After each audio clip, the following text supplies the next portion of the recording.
اور زما عزت مندو نبی کریم صلی اللہ علیہ وسلم فرمائل ترکتم فیکم امرین، اے زما صحابو زگورے تاسو تا دو کارون پریدم، لن تضلوا ان تمسکتم بها، تاسو بچرتم گمراہ نشئی کہ تاسو پاغی بانی عمل کولو، یو کتاب اللہ و سنتی، یو در تا دا اللہ کتاب پریدم بل تخپل سنت طریقی پریدما، کہ پا دی مانیم عمل کو چرتبم گمراہ نشئی، او کو کلم کتاب اللہ پری خودو او سنت دا نبی کریم صلی اللہ علیہ وسلم پری خودل نو پوئے شئی چی تاسو گمراہیے۔ اس منگا عزت مندو زمنگا ڈیر کم نظر دے او زمنگا ڈیر لگ سوچتے او ڈیر مختصر سوچتے، منگا ہمیشہ ویدہ سنت تھی۔ اللہ فرمائی محبت میں خپل دا محبوب پا سنتو کی خیر دے، منگ وی کپاتشی خیر دے، اللہ فرمائی ما پا کی محبت دی خیر توے چی خیر دے، منگ وی کرستشی خیر دے سنت دے، اللہ فرمائی ما پا کی خپل رضائی خیلاو توے چی سنت دے پریگی دا۔ زبا عزت مندو منگ کلچی کم یو امت د خپل نبی طریقه پریدي هغه به خامخا د شیطان ښکار جوړیږي، د نورو طریقو به بیا خامخا راځي، چې د محبوب طریقه پاتې شي د نورو طریقه به خامخا راځي۔ دیو جنا نبی کریم صلی اللہ علیہ وسلم فرمائل، مشکات شریف حدیث مبارک تے، من تمسک بسنتی عند فساد امتی فلہو اجر 100 شہید،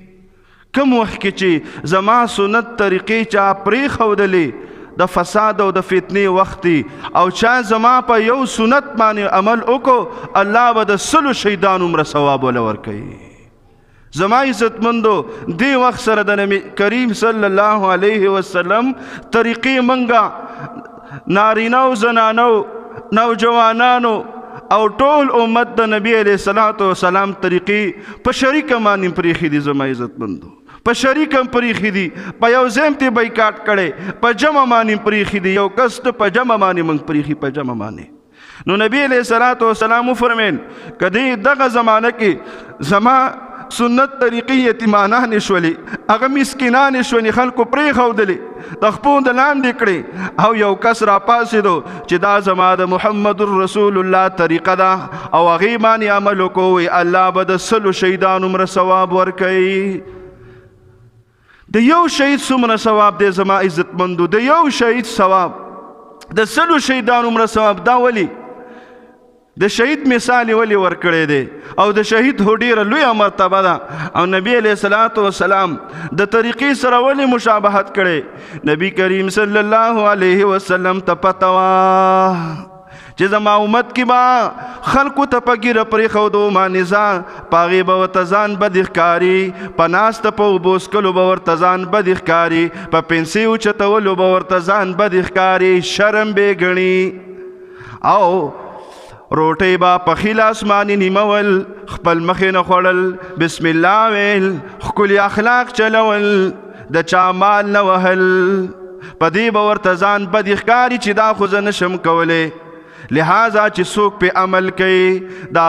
اغلب قسم وسوسی رازی چی دا خلق پسوئی، سوک پا ورت سپک گوری، سوک پہ زان سرن پریدی، سوک پا سلام نکئی، سوک پا ورت پا بد نظر گوری، دے بدا خلقو ضررون برداشت کئی، لہذا مجاہدم ضرر برداشت کئی، اغتا چم دا توری گزارو لگی اغسا کئی برداشت کئی، خپل ما شمان بچی پریدی، خپل بی بی پریدی او جہاد تلاشی، دا نفس سر مجاہد دا گران کار دے، دا قشان پا سنتو مانی عمل کول با گران شی، نو چی سوک پی عمل کئی اغا بخا مخا پا انگار مانی روانی و صبر بکئی، دا دی صبر پا بدلکی با اللہ دا لزما پا یو طریق مانی دا 100 شیدان عمر ثواب ورکئی۔